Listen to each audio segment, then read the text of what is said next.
የህዝባዊ ወያኔ ሓርነት ትግራይ ህወሓት ጦር በአፋርና አማራ ክልሎች የሚገኙ ከተሞችንና አካባቢዎችን የለቀቀው በመንግስት ኃይላት ተሸንፎ መሆኑን የኢትዮጵያ መንግስት አስታወቀ።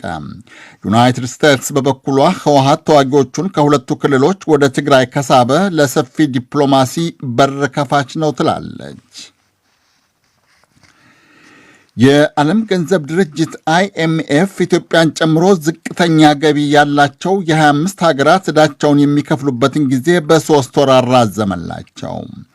ድርጅቱ የእፎይታ ጊዜ የሚለውን የዕዳ መክፈያ ጊዜ ሲያራዝም በቅርብ ዓመታት ውስጥ ያሁኑ 5ኛውና የመጨረሻው ነው። የሩሲያ ፕሬዝደንት ቭላዲሚር ፑቲን ምዕራባውያን መንግስታት ሀገራቸውን ማስፈራራታቸውን ካላቆሙ ሩሲያ አጸፋ ወታደራዊ እርምጃ እንደምትወስድ አስጠነቀቁ። ፑቲን ዛሬ ለሀገራቸው መከላከያ ሚኒስቴር ባለሥልጣናት እንደነገሩት የሰሜን አትላንቲክ ጦር ቃል ኪዳን ድርጅት ኔቶ ዩክሬንን አባል ላለማድረጉ ለሩሲያ ማረጋገጫ መስጠት አለበት። ዜናው በዝርዝርም የኢትዮጵያ ብሔራዊ መከላከያ ጦር አሁንም አማራና አፋር ክልል የሚገኙ የህወሓት ታጣቂዎችን እያጸዳ መሆኑን የኢትዮጵያ መንግስት አስታወቀ።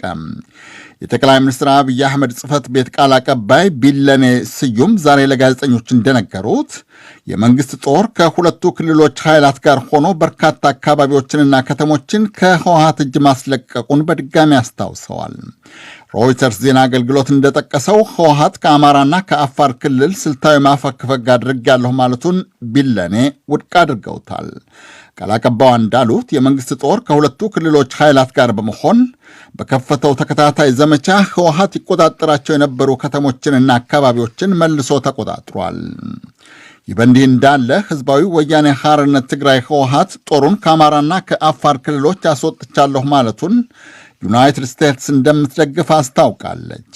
የህወሓት ሊቀመንበር ደብረ ጽዮን ገብረ ሚካኤል ለተባበሩት መንግስታት ድርጅት በጻፉት ደብዳቤ እንዳስታወቁት የሚመሩት ጦር የአማራና የአፋር ክልሎችን ለቆ እንዲወጣ አዘዋል።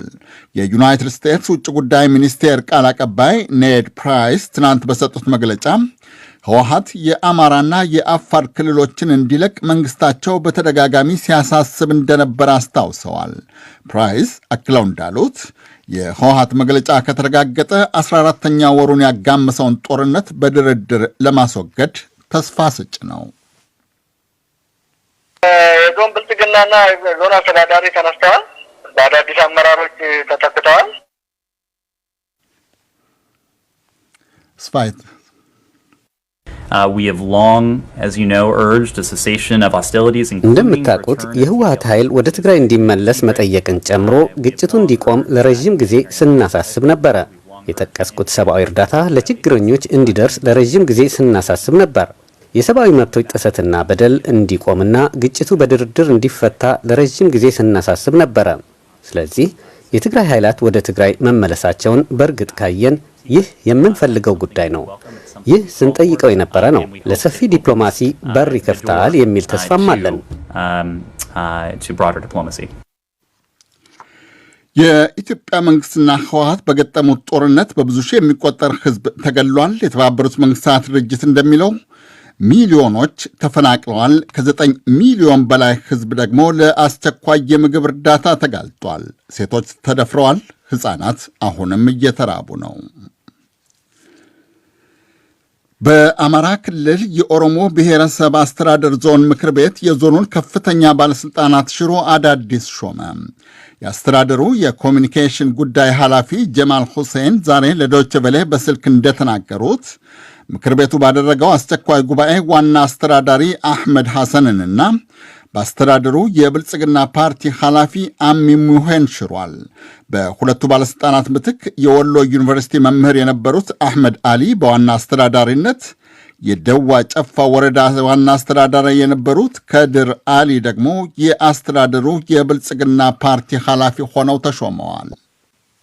የዞን ብልጽግናና ዞን አስተዳዳሪ ተነስተዋል። በአዳዲስ አመራሮች ተተክተዋል። እንደዚሁም ካቢኔ በአዲስ መልክ ተዋቅሯል። በልዩ ሁኔታ ጸጥታ ላይ እንዲሰራ አቅጣጫ ተቀምጧል። ሁሉም ከወረዳ እስከ ቀበሌ በአጭር ጊዜ ተደራጅቶ ጥራት ያለው አመራር የማደራጀት ስራ እንዲሰራ የኮሚኒኬሽን ጉዳይ ኃላፊ ጀማል ሁሴን የሹምሽሩን ትክክለኛ ምክንያት በግልጽ አልተናገሩም። ይሁንና ምክር ቤቱ ሹምሽሩን ባጸደቀበት ጉባኤው ተጠርጣሪዎችና ሽፍቶች ያላቸውን ወገኖች ለፍርድ ለማቅረብ መወሰኑን የባህር ዳር ወኪላችን አለምነው መኮንን አቶ ጀማልን ጠቅሶ ዘግቧል። ህወሓት አብዛኛውን የኦሮሚያ ብሔር አስተዳደር አካባቢዎችን ለአንድ ወር ያክል ተቆጣጥሮ ነበረ። ይህ ዶቼ ቬለ ነው። የዓለም ገንዘብ ድርጅት አይኤምኤፍ በእንግሊዝኛ ምህፃሩ ኢትዮጵያን ጨምሮ አነስተኛ ገቢ ላላቸው 25 ተበዳሪ ሀገራት ተጨማሪ የዕዳ አገልግሎት መክፈያ ጊዜ ፈቀደ። የድርጅቱ የሥራ አስፈጻሚ ቦርድ ትናንት ባስተላለፈው ውሳኔ መሠረት 25ቱ ሀገራት ለድርጅቱ መክፈል የሚገባቸውን ዕዳ የሚከፍሉበት ጊዜ በ3 ወር ተራዝሞላቸዋል። ዓለም አቀፉ የገንዘብ ድርጅት ለድሆቹ ሀገራት የዕዳ መክፈያ ጊዜ ሲያራዝም ያሁኑ 5ኛውና የመጨረሻው ነው። ድርጅቱ የኮሮና ተህዋሲ ስርጭትን ምክንያት በማድረግ ከዚህ ቀደም ለድሆቹ ሀገራት 4 የእፎይታ ጊዜ ያለውን የዕዳ ማራዘሚያ ጊዜ ሰጥቶ ነበረ። አሁን የ3 ወር የእፎይታ ጊዜ ከተሰጣቸው ድሃ ሀገራት ኢትዮጵያን ጨምሮ 20 የአፍሪቃ ሀገራት ናቸው። የሩሲያው ፕሬዝደንት ቭላዲሚር ፑቲን ዩናይትድ ስቴትስ ስለ ዩክሬን ይዘዋለች ላሉት የኃይል አቋም መንግስታቸው ተመጣጣኝ አጸፋ እንደሚሰጥ ዛቱ። ሩሲያ በቅርቡ ጦሯን ወደ ዩክሬን ድንበር ካስጠጋች ወዲህ ዋሽንግተን የምትመራቸው ምዕራባውያን መንግስታት ከሩሲያ ጋር የገጠሙት አተካራ እየተካረረ ነው። ፑቲን ዛሬ ከመከላከያ ሚኒስቴር ሹማምንቶቻቸው ጋር ባደረጉት ውይይት እንዳሉት ዩናይትድ ስቴትስና የሰሜን አትላንቲክ ጦር ቃል ኪዳን ድርጅት ኔቶ በእንግሊዝኛ ምህፃሩ የሩሲያን ጸጥታ እንደማይጋፉ አስገዳጅ ማረጋገጫ መስጠት አለባቸው። ኔቶ ወደ ምስራቅ አውሮጳ መስፋፋቱን እንዲያቆም በተለይም ዩክሬንን አባሉ እንደማያደርግ ማረጋገጫ እንዲሰጣት ሞስኮ በተደጋጋሚ ጠይቃለች። ፕሬዚደንት ፑቲን ዛሬ እንዳሉት አሜሪካና ኔቶ ማረጋገጫውን ካልሰጡ መንግስታቸው ተመጣጣኝ ወታደራዊና ቴክኒካዊ አጸፋ ይሰጣል። ፑቲን ባልደረቦቻችን ያሏቸው ምዕራባውያን መንግስታት ዩክሬን ውስጥ የሚያደርጉትንና ሊያደርጉ የሚፈልጉትን ተመልከቱ አሉ ተሰብሳቢዎችን። የምናፈገፍግበት ጊዜ የለም አከሉ የሩሲያው መሪ። ይሁንና አሁን ዩክሬን ውስጥ የሚደረጉት ሊደረጉ የሚሞከሩት ወይም ያቀዱት ከኛ የመንግስት ድንበር በ1000 ኪሎ ሜትር ርቀት ላይ አይደለም፣ ደጃፋችን ላይ እንጂ።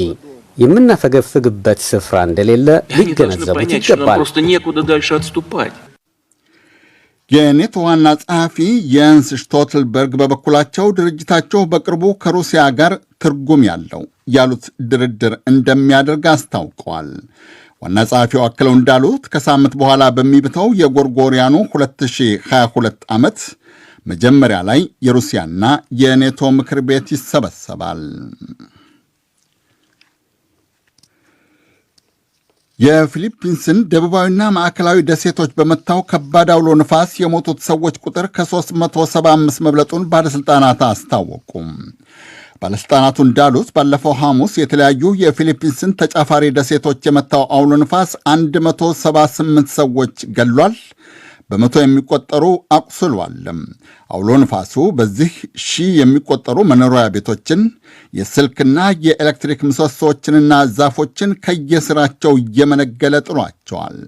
በአደጋው ቤታቸው የወደመባቸው ከ400,000 በላይ ሰዎች አንድም በየመጠለያው አለያም በየዘመድ አዝማዱ ቤት ሰፍረዋል። በአደጋው ወደ ተጎዱት ደሴቶች የዘመተው የፊሊፒንስ ጦር ኃይል ለችግረኞቹ ምግብ፣ መጠለያ፣ መድኃኒትና አልባሳት ለማከፋፈል እየጣረ ነው። የእርዳታ ድርጅቶች በበኩላቸው ለሕዝቡ ተጨማሪ እርዳታ እንዲሰጥ እየተማጸኑ ነው። የህዝባዊ ወያኔ ሓርነት ትግራይ ህወሓት ጦር በአፋርና አማራ ክልሎች የሚገኙ ከተሞችንና አካባቢዎችን የለቀቀው በመንግሥት ኃይላት ተሸንፎ መሆኑን የኢትዮጵያ መንግሥት አስታወቀ። ዩናይትድ ስቴትስ በበኩሏ ህወሓት ተዋጊዎቹን ከሁለቱ ክልሎች ወደ ትግራይ ከሳበ ለሰፊ ዲፕሎማሲ በር ከፋች ነው ትላለች። የዓለም የገንዘብ ድርጅት አይኤምኤፍ በእንግሊዝኛ ምህጻሩ ኢትዮጵያን ጨምሮ ዝቅተኛ ገቢ ያላቸው የ25 ሀገራት ዕዳቸውን የሚከፍሉበትን ጊዜ በ3 ወር አራዘመ።